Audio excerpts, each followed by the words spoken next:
Former NC State quarterback, NFL quarterback, a guy that is doing a great job analyzing football if you watch him on social media. I wonder why. It's probably because he's done it his whole life. Our friend Mike Glennon. Mike, what's up?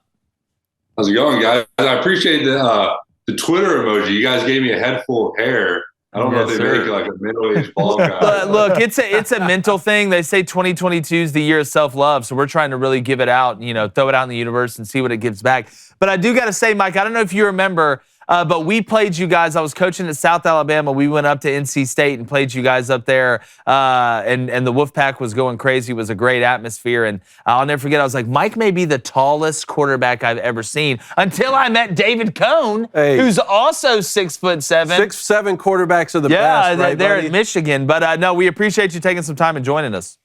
Yeah, thanks for having me. Definitely. Well, I want to hop right in. We let off talking about Hendon Hooker and the Heisman. Obviously, you look at C.J. Stroud and Bryce Young and guys like that. But really, Mike, as a guy that went through it, you see Hendon Hooker transfer from Virginia Tech to Tennessee, have to beat out Joe Milton basically during the year last year to win the job. Can you talk about just what it takes to be able to win that job at a place like Tennessee and then just take off like he has? 41 touchdowns, 3 interceptions. Tennessee's in the spotlight, and they look like they're for real. Yeah, it's great to see Tennessee back to where they are. And this week playing Alabama, I can imagine what Knoxville is going to be like. But Hendon Hooker coming from Virginia Tech, Virginia Tech struggled when he was there with Justin Fuente. Then he goes to Tennessee. And like you said, he's hopped into this Heisman conversation. And I don't know a ton about really the history last year of what happened, but he's playing at a really high level now, has Tennessee back. And deserves to be in that Heisman conversation. So we'll see how the rest of the season plays out, but definitely have a big one this week hosting Bama. Yeah, and when you see that type of pace and the way Tennessee plays, Mike, you have your methodical offenses that they're going to make sure, you get lined up, take a little time out of the play clock, run to set up the pass. But Tennessee does it a little bit different. Do you think the main goal when you are going that fast is to either catch the team in base the most or try and wear them out the most as the game goes on, and even early on, halfway through that first quarter, second quarter? Or would you say it's an even mix of both? I think it's an even mix of both. But what I always like about tempo is, as a quarterback, it almost takes a lot of the thinking out. Like, you don't even have time to think. You're just out there playing, reacting. And that's why you see a lot of quarterbacks in 2-minute drills really get going, because if there's a quarterback that I think is struggling, I would want to see him go fast, because it allows you just to not overthink. You could be at the line of scrimmage trying to figure out what coverage they're in, whatever they're doing. But if you're going no huddle, there's no time for that. So you just play fast. And I think that helps a lot of quarterbacks out. No, without a doubt. That's why it's amazing. You watch offenses, even like LSU is a great example. They can't move the ball outside of a 2-minute drill, but Jaden Daniels gets in a 2-minute drill, and he's like Matt Damon from Good Will Hunting. But another quarterback, Mike, as well, and I saw you talk about this on social media, we've been talking about it, is the evolution of DJU at Clemson. Now, it wasn't gorgeous against Boston College, but it looks to me like, we talk about guys taking a jump, Hendon Hooker from last year to this year, DJU, at least the last 2-3 weeks, the timing seems to have gotten there. He doesn't look panicked in the pocket. He's going through his progressions, but it looks like it's slowed down from a little bit, and he's using his legs more. Can you talk about DJU and what you've seen, the difference in bad DJ and good DJ? Exactly. I think you hit on it with this. It's slowed down in his head. And as a former coach, I'm sure you can relate. There's a big difference between year 2 and year 3. Hell yeah. A lot of ball. He went through a full year as a starter, then goes through a full spring, then goes through a full training camp. Things begin to slow down mentally. And that's the biggest thing I've seen. He had the physical tools last year, but you could tell his brain was just going a million miles an hour and trying to figure out what coverage they're in. And now he's at a place where he's seeing the picture well. It's slowed down in his head, and that's allowing him to play fast and be accurate. And he didn't play as great against Boston College. The first half, they weren't great. But still, you just see him going through progressions. He has the arm. He throws an incredible deep ball. And the last thing you hit on is he's running the ball well. And he's turning into somewhat of a dual threat, and that you got to respect him as a runner as well. That's really how they beat NC State was him with his feet. So he's made tremendous strides, and he's going to be a player in this league. And if he keeps playing the way he does, Clemson can be right back into the college football playoff. I'm with you. To me, that they're scary as hell now. You had that defense with an offense that has shown the capability to move the ball with some weapons outside. Clemson's pretty dangerous. Yeah, he's certainly improved. I mean, let's stay in the ACC because NC State, your alma mater, has produced some of the best NFL quarterbacks we've seen. You, Russell Wilson, our friend Phillip Rivers, certainly. And now they have another good one, Devin Leary. I think he throws the best football in the country. And it's not just him. You look around at Wake Forest has Sam Hartman, Tyler Van Dyke down at Miami. Out of all these great quarterbacks in the ACC right now, which one do you think will take that next step to be a great pro? Unfortunately, it's NC State's arch rival. It's Drake Maye at UNC. I mean, this guy is a star in college football already, and I think he has star written all over him for the next level. I mean, I see Justin Herbert. He has done it all. He steps right in as a redshirt freshman, first time playing, and he has not looked back. He's got the arm, he's got the size, he's got the athleticism. To me, he's clearly the best quarterback in the ACC, and he has the highest ceiling. But I do want to talk about Devin because Devin Leary can absolutely spin it. I mean, if you're around him, the way the ball jumps off his hands, it's special. The year hasn't been as great as he wanted. He has an injury now coming off Florida State where he got knocked out. So I don't even know what his status is going forward. But I do want to give Devin credit because he has an NFL arm. Just unfortunately hasn't been able to showcase it as much this year. Yeah, when he throws it, man, it just looks different. I want to jump to the NFL here because Jake was talking about the Cowboys a bit. Dak Prescott injured in that first game against Tampa Bay. Since then, Cooper Rush has gone 4-0. He hasn't lost a game yet. In your opinion, when a quarterback is undefeated, even if he's a backup quarterback, Dak Prescott he's not Tom Brady, he's not Aaron Rodgers. He hasn't done enough to really, defend his starting role from someone who has won every single game. What do you think is going to happen when Dak Prescott comes back and he's ready to play? Is it a no-brainer that he takes over as the starting quarterback, or do you have to let someone who's won every game continue?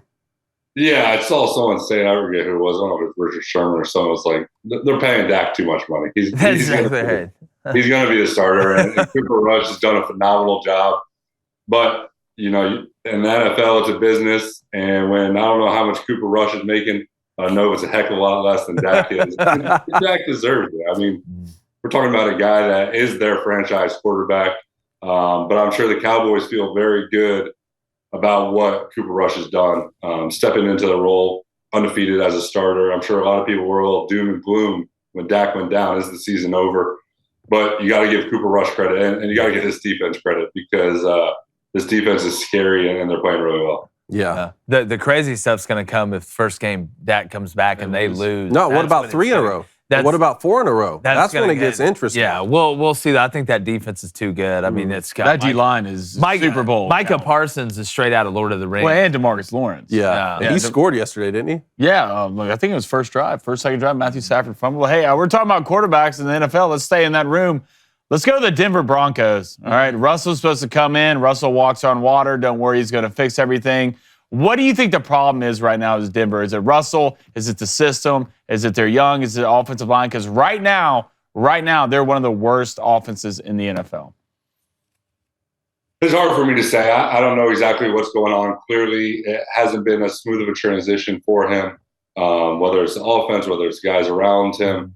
But being around Russell, I do know that he's going to do everything in his power to get the ship going and back in the right direction. He's very self-resilient. He's going to work his ass off to get this thing going right. So whatever it is, I do think Russell's going to find a way to get it fixed. Yeah, I mean, look, Russell Wilson's been in the league a long time. It's a long season. The Broncos do have some pieces on that defense. Offensively, the offensive line's been a little bit of a letdown with me. Our buddy Dalton Risner over there, I know they were expecting big things this year. But Blaine, let's get to the Booster Club before we got to let Mike ride. All right, let's go to Josh with the question, #Ask Mike. What do you make of the AP poll dropping State spot even after the hard-fought FSU win? And how much does that have to do with Devin Leary getting injured? Yeah, I mean, it's one spot. I don't think it's the end of the world. And if you watch NC State play, up to this point of the season, they got away with one at ECU. Yeah. They didn't look great against Florida State. The defense played really well. But, I mean, we're dropping one spot. I don't think it's that big of a deal. I think Wake Forest jumped them. Wake Forest played Clemson better than NC State. Wake Forest beat Florida State better than NC State did. I mean, as an NC State fan, I think we should be happy to be in the top 15 after, yes, we're 5-1. But the eye test, our offense doesn't look like a top 15 offense, but our defense does. Yeah, we also got to remember they lost to Mecca Emezi from last year, who was an absolute stud and was the fixer when they needed it. All right, one more, Bud. Let me get in here. Okay, let's go through halfway through the season of the college football. Do you have a dark horse team for the college football playoff? Ooh. Yeah. See, I really focused on the ACC, and it's going to be hard to get another one in other than Clemson. How about Syracuse? Yeah, hey, undefeated Syracuse, Mike. Go ahead, Mike. Shock the world here, Mike. I do like Syracuse. I love what they're doing offensively with Garrett Schrader and offensive coordinator Robert Nye, but I mean, I can't do that. I mean, that's going to be a really hot take to say Syracuse is going to the college football playoff.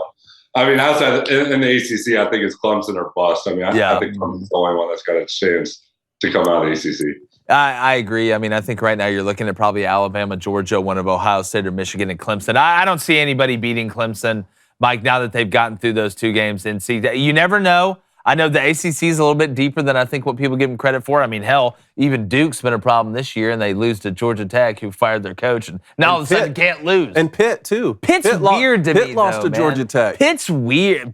I know they've had quarterback injuries. Slovis has been in. Slovis has been out. I know the backup, I think his last name's Patty or Mayonnaise or Patty, some character from. I remember that. From Doug. Is that Doug? From Doug. From Doug. Yeah, Doug Funny. Doug Funny. That Hey Arnold. Mike, were you more of a Doug or Hey Arnold guy? Yeah, I was at all. The football head. Yes. One year I actually dressed up as Doug Funny for Halloween. Did you do that? I can see it, Mike. I can see why you did that a little bit. Well, man. So I don't know. I like the both. That was big. I feel like Doug Funny was when I was a little younger, like 5 to 8, and then Hey Arnold was kind of like 8 to 10. Agreed. It was like Doug and Rugrats, and then it was like backyard baseball on the computer. We'll go. I think me and Mike are about the same age. We'll go straight down this rabbit hole. But Mike, I really appreciate it, my friend. We need to get you back. Everybody needs to go follow. I believe it's Mike_Glennon on Twitter. We need to get you back on, man, as we move through the year. See how NC State does. Sounds good. This is fun. Enjoy your day. Thanks, man. You too. Thanks. If you made it this far, you probably liked the content that you were listening to. If so, please like, subscribe to our YouTube channel, and share this channel with friends. We're trying to grow. Please help us in our mission.